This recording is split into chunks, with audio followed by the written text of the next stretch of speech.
네, 질문 기회 주셔서 감사합니다. MBN 송주영 기자입니다. 대통령께서 모두 발언에서도 부동산 개혁에 대한 의지를 다시 한번 강조하셨는데요. 관련 질문 드리겠습니다. 이번 6.3 지방선거에서 특히 서울시장 선거 결과는 수도권 부동산 민심이 반영됐다는 평가가 있습니다. 대통령 취임하신 이후에 전세난이라든가 매매 가격이 상승을 했기 때문도 영향을 미친 것으로 보이는데요. 이 보유세 상승과 전세난 그리고 정비사업 규제 완화에 대한 불만과 기대감이 뒤섞인 것으로 보이는데 대통령은 이런 해석에 대해서 어떻게 생각하시는지 궁금하고요. 그리고 대통령이 생각하시는 향후 부동산 정책 운용 계획에 대해서도 궁금합니다.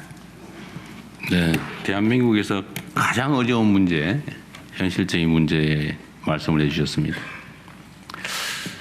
정말 어렵죠. 부동산은 묘하게 소위 개혁 정부가 들어서면 올라가요.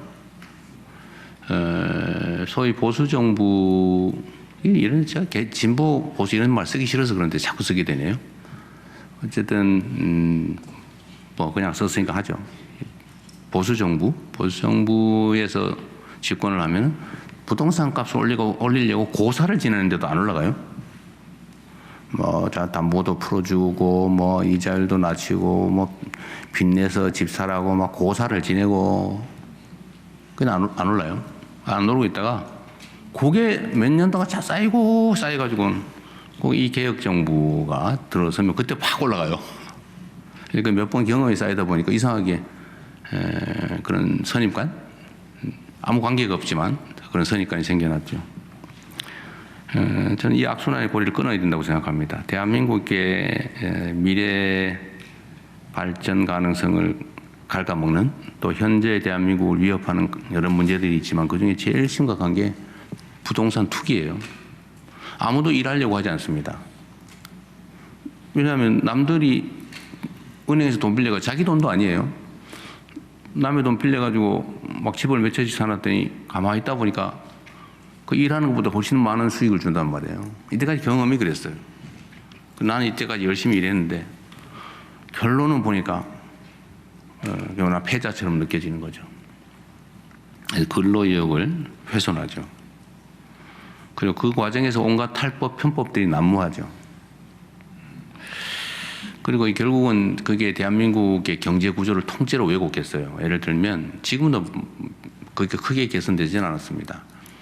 모든 국가 자산의 또는 역량이 부동산에 다 잠겨 있어요. 대한민국 국민들이 가지고 있는 자산 중에 부동산이 차지하는 비율이 엄청나게 높습니다. 많이 개선된데도 그래요. 여전히 1등일 겁니다, 아마. 그러다 보니까 이게 우리가 가지고 있는 소위 자본이라고 하는 게 부동산에 매여가지고 생산적 역량에 투입되지를 못하고 그러니까 주식시장은 저평가되어 있죠. 그것도 여러 가지 이유가 있죠. 이게 다 얽혀 있어요. 그래서 저는 부동산 투기 공화국을 탈피하는 게 이 나라가 살아가는 길이다, 살아남는 길이다라고 생각합니다. 이게 언젠가는 여러분도 생각해 보세요. 대한민국의 부동산 가격이 비정상적으로 높다는 사실은 통계적으로 다 증명돼 있어요. 예를 들면 특정 계층이 하나도 안 쓰고 버는 돈을 싹 다 모았을 경우에 얼마를 모아야 몇 년을 모아야 집을 살 수 있나 이런 통계 있잖아요. 대한민국은 아마 15년 넘게 걸리는 걸로 돼 있을 거예요. 아마 세계에서 가장 높은 쪽에 속할 겁니다. 인생을 오로지 집 사는데 또는 집값 갚는데 다 바치는 거죠. 그리고 언젠간 터지겠죠. 이 비정상적이거든요. 근데 집값이 오르면 올수록 물가 상승률 정도 오르는 건 모르겠어요. 근데 비정상적으로 자꾸 오르면 언젠가는 이게 터질 수밖에 없죠. 일본이 한번 터졌잖아요. 30년 고생을 했다고 해요. 근데 일본은 그나마 우리 그 민간 가계에서 저축 자산이 많았는데 우리 대한민국은 민간에 부채가 많죠. 빚이 엄청 많아요. 터지면 그 터지는 충격이 어떨까 아마 생각해 봐야 됩니다. 우리는 그 생각 안 할 수가 없죠. 수건 돌리기 같은 거죠. 어느 순간에는 폭탄 돌리기. 어느 순간에 터지죠. 해결해야 되겠다. 무슨 수를 써서라도. 그리고 해결할 수 있다. 의지가 있으면. 수단은 많죠. 예를 들면 수요 공급에 따라서 가격이 결정되니까 일단 제일 쉬운 게 공급을 늘리는 거예요. 막 그린벨트 훼손해가지고 막 신도시 만들어 지으면 해결 일시적으로 되죠. 근데 문제는 어떻게 됩니까? 그 지방이 다 죽죠. 막 서울로 다 몰려와가지고 지방이 다 죽어요. 안 그래도 죽고 있는데. 재건축, 재개발을 열심히 하는, 뭐 그것도 하나의 방법이죠. 자투리탕이라도 있는 거, 이 개발해서 집을 짓는 거, 뭐 여하튼 이런 신축 공급도 있고, 또 다른 공급 방법이 있죠. 사실은 엄청난 공급 자원인데, 집을 막 200채, 막 500채, 막 누가 그러던데 집을 한 채 한 채 사모았다는 사람도 있었는데, 이렇게 사모아가지고 투기용으로 가지고 있는 경우가 있죠. 이걸 좀 내놓으면 엄청난 공급 여력이 있죠. 수요를 억제하는 게 있죠. 예를 들면 시장이 꼭 필요한 사람이 필요해서 사는 거. 그래서 공급과 수요가 균형을 맞춰서 만들어지는 가격은 정상적인 거예요. 그건 뭐 그래서 올랐다 또 내렸다. 그건 자연스러운 거죠. 근데 문제는 나도 집을 한번 사 모아 봐야지. 20채 사는 게 목표야. 뭐 이렇게 한다든지 3채는 사야지.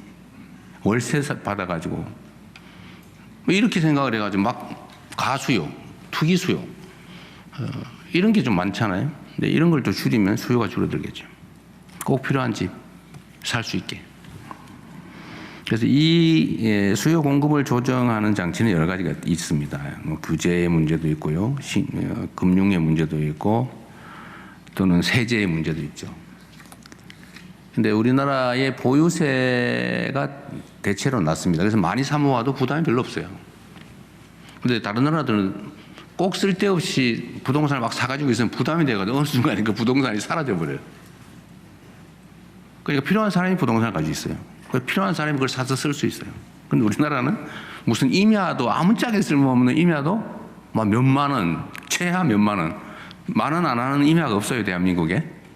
저기 산에 있는 돌덩이 한 개, 이것도 산인데 그것도 몇만 원씩이에요. 이유 없어. 그냥 땅이니까. 밭은 막 몇십만 원씩이에요. 땅으로 대지로 바꿀 가능성이 있는 땅은 농지 임야라도 한 400~500만 원씩이에요.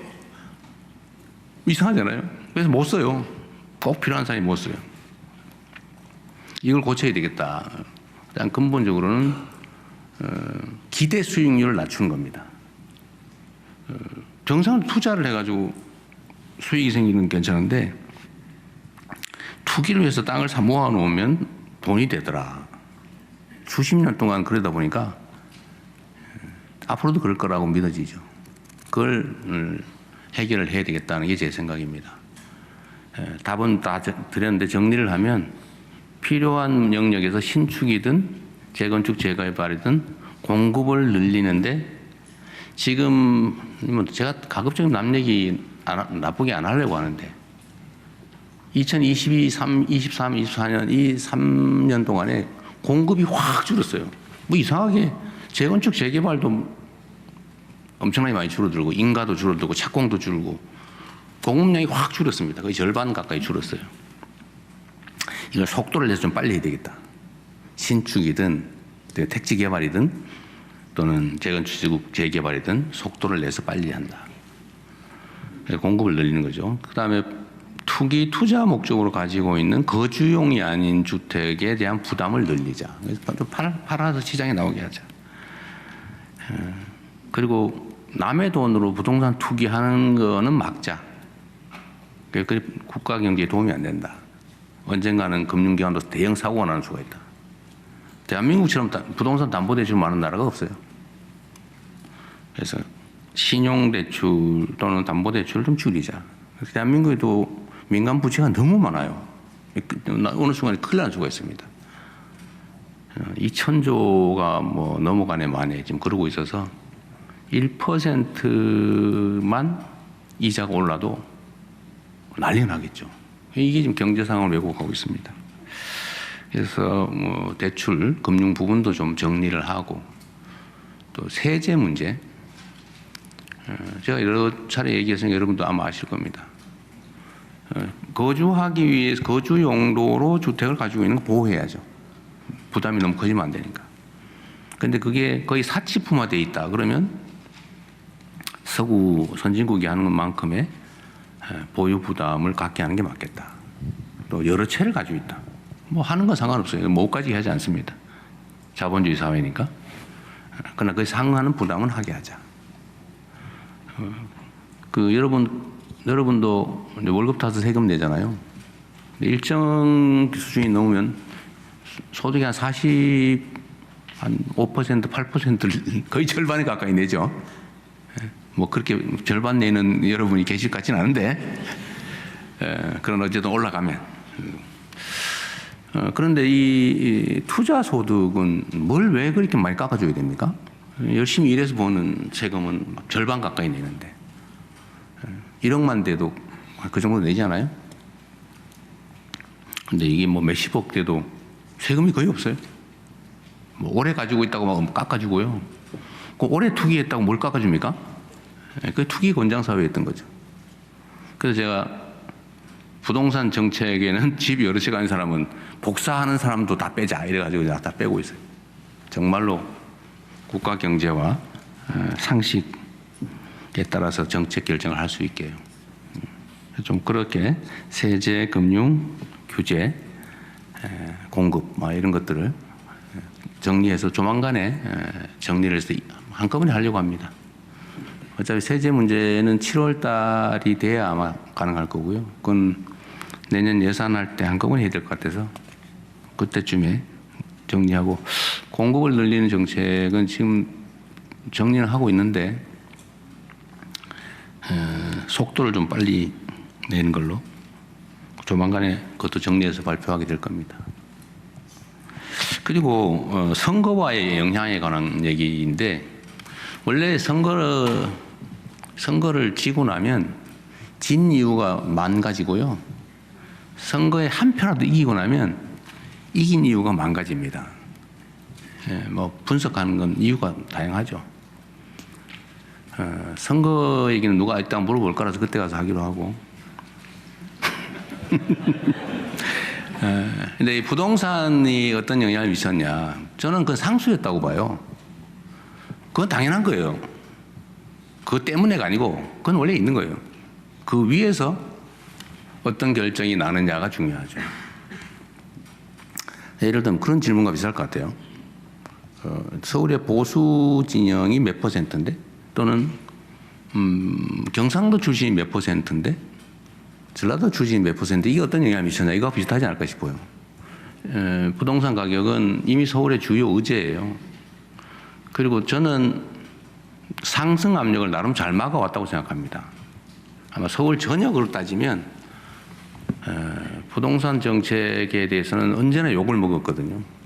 잘한다 20몇 %, 잘못한다 60% 보통은 그런데, 부동산 정책에 대해서는 그래도 한 50%는 잘한다 이런 평가를 받을 정도이기 때문에,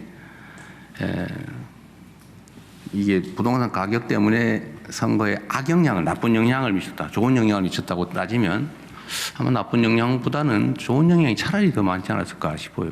만약에 제가 1월 달부터 소위 말하는 구두 개입을 통해서 이걸 좀 이렇게 눌러놓지 않았으면 엄청나게 폭등했을 거예요. 그러면 폭등한 지역의 사람들이 민주당을 찍냐? 이번에 집값 많이 올랐으니까 찍어야지. 그랬을까? 그건 잘 모르겠어요. 그리고 이 전세난 얘기도 있는데, 원래 이 전세라고 하는 게 여러분 아시지만 대한민국에만 있는 거예요. 전 세계에 없어요. 특이한 대한민국에만 있는 제도인데, 이게 일종의 사금융이죠. 사금융. 금융이에요. 아주 특이한 금융 기법입니다. 근데 이제는 이게 지금 사라져가는 추세예요. 그리고 이게 전세 자금을 빌려서 월세 대신에 전세를 하면 이익인 시대가 있었어요. 여러분 아시죠? 왜냐하면 전세를 월세로 전환할 때 보통 월 2% 이렇게 했습니다. 연으로 따지면 24%였어요. 그게 한 10% 선으로 떨어졌다가 요즘은 한 6, 7% 이렇게 한다고 해요. 전환율이라고 하죠.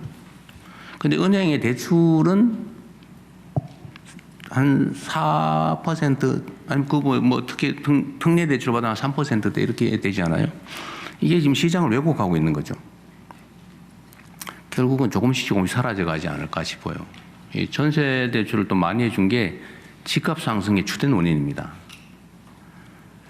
그러니까 당장 따뜻하자고 막 전세 대출해주고 반환 담보 대출해주고 막 그러다 보니까 전세 사기도 생겼잖아요. 집값이 1억인데 전세가 1억 2천이에요. 그걸 1억 2천을 100% 보증을 해주니까 사기꾼들한테 기회가 생긴 거죠. 1억에 집 사가지고 1억 2천에 담보 제공받아가지고 보증받아가지고 1억 2천 받고는 부딸 사가지고 어디 가버리고 이런 거죠. 그래서 엄청난 피해가 생겼어요. 이제 이게 다 정상화되는 과정이 필요합니다. 그 사이에 전세 물량이 좀 줄었죠. 전세 물량이 주는 건 당연해요. 왜냐하면 제가 다주택자들의 양도세 유예를 이제 끝내고 그 기간 안에 팔아라. 거기서 많이 팔았잖아요. 그러니까 원래 세 주던 건데 팔았으니까 세 물량이 줄죠. 그래서 전세가가 폭등이 왔냐? 그건 또 아니에요. 왜냐하면 그 필요한 사람이 산 거예요. 새 사는 사람들이 즉 무주택자가 그 집에 들어가 살기 위해서 산 겁니다. 수요가 그만큼 줄었죠. 그래서 그것 때문에 뭐 전세 물량이 부족해서 폭등했다는 사실은 그런 상황을 원하는 사람들이 만든 논리죠. 이것도 정상화 과정 중의 일부다. 전세 상승률에 대한 통계를 좀 보면 물론 전세 체감 되게 많이 올랐던 건 사실인 것 같아요. 물량이 줄었으니까. 그러나 통계적으로 보면 그렇게 뭐 대폭등을 하거나 그런 건 아닙니다. 뭐 그리 잘했다는 얘기는 아니고요. 정상화 과정이다. 그래서 앞으로 공공공급은 이런 임대를 좀 싸게 좋은 곳에 평범한 중산층 정도 충분히 살 수 있는 좋은 품질의 것으로 지금 공급을 하려고 합니다. 조금씩 해결되지 않을까 싶네요. 주제가 너무 어렵다 보니까 말이 길었습니다. 네. 네.